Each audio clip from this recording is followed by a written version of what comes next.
धर्मेंद्र जोशी एक बड़े ही महत्वपूर्ण मसले को लेकर आपके सामने उपस्थित हुआ हूँ। जैसे आप सब जानते हैं, हिमाचल प्रदेश के चंबा जिले में सलूनी क्षेत्र में एक 25 वर्षीय युवक मनोहर लाल की पिछले दिनों हत्या कर दी गई थी। हत्या करने के बाद हत्या के आरोपी मुसाफिर हुसैन और उसके परिवार के सदस्यों ने शव के 7 टुकड़े करके उसको नहर नालों में फेंक दिया था ताकि कोई सबूत किसी के हाथ न लगे। लेकिन मनोहर, जो कि खच्चरों के जरिए सामान ढोने का काम करता था, पत्थर ढोने का काम करता था, खच्चरों के जरिए इसकी लाश का पता चल पाया, क्योंकि वो खच्चर जो है वो जैसे जानवर अपने मालिक के प्रति बड़ा वफादार होता है, तो खच्चर मुसाफिर खान के घर के आगे रुके रहे। तो उसके परिवार वालों ने शक व्यक्त किया कि मुसाफिर खान जो है कहीं ना कहीं उसने हत्या कर दी है मनोहर लाल की। लेकिन तब तक कुछ हाथ नहीं लग पाया जब तक उसका शव नहीं मिला। शव मिलने के बाद पुलिस ने मुसाफिर खान और उसके घर के सदस्यों को 10 से ज़्यादा सदस्यों को गिरफ्तार कर लिया। लेकिन कुछ अनछुए पहलू हैं जो इस हत्याकांड के जरिए सामने आ रहे हैं। इस हत्याकांड के बाद वहाँ के लोगों ने और हिंदू संगठनों ने, हिंदू जागरण मंच के पदाधिकारी कमल गौतम, रवि डोनकर और लोग वहाँ गए थे। इसके बाद भारतीय जनता पार्टी भी सक्रिय हुई, विपक्ष जो है हिमाचल में। तो उन्होंने सरकार से मांग ये करी थी कि जो मुसाफिर हुसैन है, इसका दबदबा था काफ़ी कई वर्षों से इसके। और क्योंकि एक और बात यहाँ बताना चाहते हैं कि चंबा जिला जो है ये बिल्कुल जम्मू कश्मीर के डोडा ज़िले के सीमा पर स्थित है। तो लोगों का कहना था कि इसके पास जो मुसाफिर हुसैन है उसके पास सिर्फ 3 बीघा ज़मीन है, लेकिन उसने कम से कम 100 बीघा ज़मीन पे कब्जा कर रखा है और उसके पास आय से कहीं अधिक स्रोत से पैसा है। उनका यह आरोप था कि 95 लाख रुपए जो है उसने जब नोटबंदी हुई थी तो बैंकों से उसका वो कराए थे, उसकी बदली करवाई थी, नोट बदलवाए थे। और इसके अलावा उसके पास कम से कम उसने 100 बीघा वन विभाग की ज़मीन पे कब्जा कर रखा है। जब लोगों ने प्रेशर डाला तो फिर सरकार ने इस एंगल से भी जांच करनी शुरू करी। और तो और हिंदू संगठन, कई वहाँ हिंदू जागरण मंच के पदाधिकारी यह भी आरोप लगाते हैं कि जब 1998 में जम्मू कश्मीर से आतंकवादियों ने आके यहाँ कई हिंदुओं की हत्या कर दी थी, उसमें भी कहीं ना कहीं तब इस परिवार से पूछताछ करी गई थी। हालांकि तब कोई हाथ में नहीं लगा था। 1998 में मैं आपको बता दूं कि 35 हिंदुओं का कत्ल करा था और 11 को जख्मी कर दिया था। तो हिंदू संगठनों का कहना था कि मुसाफिर हुसैन का कहीं ना कहीं इसमें जो जम्मू कश्मीर से आतंकवादी आए उनके साथ उनकी सांठगांठ थी। पुलिस ने तब उनसे पूछताछ भी की थी, ऐसा बताया जाता है, लेकिन तब कोई सुराग हाथ में नहीं लगा था। तो इन सारे विषयों पे उन्होंने, बीजेपी ने भी मांग करी थी कि NIA को ये मामला दिया जाए, नेशनल जो हमारी इन्वेस्टिगेटिंग एजेंसी है, ताकि दूध का दूध पानी का पानी हो सके। इस पर हमारे जो पूर्व मुख्यमंत्री हैं, बाकायदा जयराम ठाकुर, उन्होंने इस बात की मांग करी थी। इस पर प्रतिक्रिया व्यक्त करते हुए हिमाचल के मुख्यमंत्री सुखविंदर सुक्खू ने कहा था कि अगर हमें भाजपा की तरफ से, जयराम ठाकुर पूर्व मुख्यमंत्री की तरफ से लिखित में आता है तो हम इस पर भी विचार कर सकते हैं।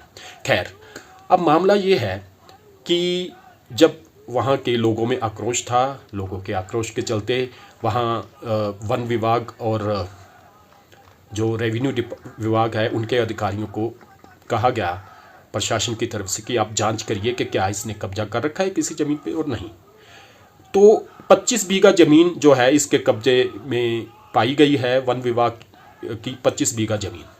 25 बीघा ज़मीन जो है इन्होंने उनसे बाड़बंदी हटा दी है, कब्जा उसका छुड़वा दिया है। अब सवाल ये उठता है कि सरकार ने 25 बीघा ज़मीन तो छुड़वा ली, लेकिन क्या कुछ किसी ऐसे अधिकारी के खिलाफ कार्रवाई करी जिसकी जिम्मेदारी थी कि कब्जा ना हो? अगर नहीं करी तो क्यों नहीं करी? सवाल ये उठता है, क्या अधिकारी भी दोषी नहीं है इस बात के लिए कि आखिर वो कैसे कब्जा कर गया? किसी न किसी पे तो गाज गिरनी चाहिए थी। और ऐसी आरोप लगाए जा रहे हैं कि वो वन विभाग की ज़मीन से वन काट के, पेड़ काट के उसकी स्मगलिंग कर रहा था मुसाफिर हुसैन। और काफ़ी उसने पिछले कुछ समय से काफ़ी पैसा बना लिया था अपने इन्हीं इलीगल कामों की वजह से इसकी स्मगलिंग करके जहाँ जम्मू कश्मीर के आतंकवादियों से सांठगांठ होने के आरोपों के चलते इसकी भूमिका, इसका जो रोल है वहाँ संदिग्ध समझा जा रहा है, ऐसे आरोप लगाए जा रहे हैं। तो कई सवाल उठते हैं कि आखिर ये हत्याकांड होने के बाद ही क्यों लोगों के आरोप लगने के बाद ही क्यों जो है प्रशासन जागा और उसकी जांच करी कि भी हाँ भी उसने जमीन पे कब्जा कर रखा है या नहीं। इसके लिए मौजूदा सरकार भी और पिछली सरकारें भी जिम्मेदार हैं इसके लिए, क्योंकि बिल्कुल डोडा के साथ लगता ये इलाका है और कोई आदमी इतनी ज़मीन पे आपकी कब्जा कर रहा है और फॉरेस्ट लैंड पे कब्जा करके पेड़ों की स्मगलिंग कर रहा है, तो कौन जिम्मेदार है इसके लिए? दोनों सरकारें जिम्मेदार हैं। आखिर क्यों नहीं जांच करी गई? तो कुल मिला के इसमें मैं जो हत्याकांड है उसको लेकर तो चल रहा है सारा कुछ, पुलिस ने पकड़ लिए हैं, कानूनी कार्रवाई चल रही है और लोगों में आक्रोश था तो लोगों ने मुसाफिर हुसैन के घर को भी जला दिया, ऐसी सूचनाएं वहाँ से आई हैं। लेकिन मैं कुछ अनछुए पहलू जो है वो आपके सामने रखना चाहता हूँ कि आखिर ज़मीन पे कब्जा कैसे हुआ इतने साल तक, क्या अधिकारियों की सांठगांठ थी? इसकी भी राज्य सरकार अगर जांच कराए तो लोगों के सामने सच आ सकेगा कि आखिर कैसे वो इतनी ज़मीन पे कब्जा करके बैठा रहा, क्योंकि वहाँ के लोगों का ये भी आरोप है कि वो पहाड़ की चोटी पे उसने कब्जा करा हुआ था और वो वहीं रहता था। जब वहाँ स्नोफॉल होती भी थी, चंबा ऐसा क्षेत्र है वहाँ 5-6 महीने जो है इतनी स्नोफॉल वहाँ ऊपरी क्षेत्र में हो जाती थी कि वहाँ लोग नहीं रहते थे, वो नीचे आ जाते थे, लेकिन वो परिवार वहीं का वहीं रहता था जब 5-5 फीट 10-10 फीट भी बर्फ़ रहती थी। तो आखिर क्या कारण था वो वहाँ रहता था? ऐसी भी आरोप लगाए जा रहे हैं कि यहाँ से पशुओं को भी स्मगलिंग वहाँ जम्मू कश्मीर में करी जाती थी। तो इन सब पहलुओं की भी जांच जब विपक्ष मांग कर चुका है नई से करवाई जाए और सरकार भी राजी है, तो अभी तक इसमें निर्णय क्यों नहीं लिया गया? एक तो यही बात है। दूसरा, जिन अधिकारियों की मिलीभगत से वन विभाग की ज़मीन पर कब्जा किया गया, इस सारे मामले की जांच भी होनी चाहिए, उन पर भी एक्शन होना चाहिए। क्या वो पेड़ों की स्मगलिंग जो है वो वन विभाग के अधिकारियों की मिलीभगत से कर रहा था? इसकी भी जांच होनी चाहिए। और इसके साथ साथ अब मन में ये सवाल भी उठता है कि अकेला यही नहीं, एक तो ये बॉर्डर एरिया है, यहाँ कुछ और लोगों ने भी कब्जा कर रखा, उनकी भी जांच कराई जाए। और हिमाचल के पूरे वन क्षेत्र में बहुत सी जगह कब्जे हैं, ऐसी सूचनाएं जो है गाहे बगाहे आती रहती हैं। ये खुला सत्य है कि बहुत जगह कब्जे किए हुए हैं लोगों ने। तो सरकार को, लोगों का कहना है, लोगों की मांग है और सुखद सरकार को जो व्यवस्था परिवर्तन करना चाहती है, मैं चाहता हूं कि वो पूरे हिमाचल के वन क्षेत्र में जहां जहां कब्जे कर रखे हैं उसके लिए एक स्पेशल इन्वेस्टिगेटिंग टीम बना के वो कब्जे छुड़वाए जाएं और जो जो अधिकारी दोषी हैं उन पर कार्रवाई करी जाए और इस मामले को जल्द से जल्द NIA को दिया जाए कि कहीं इस मुसाफिर हुसैन के आतंकवादियों के साथ संबंध तो नहीं।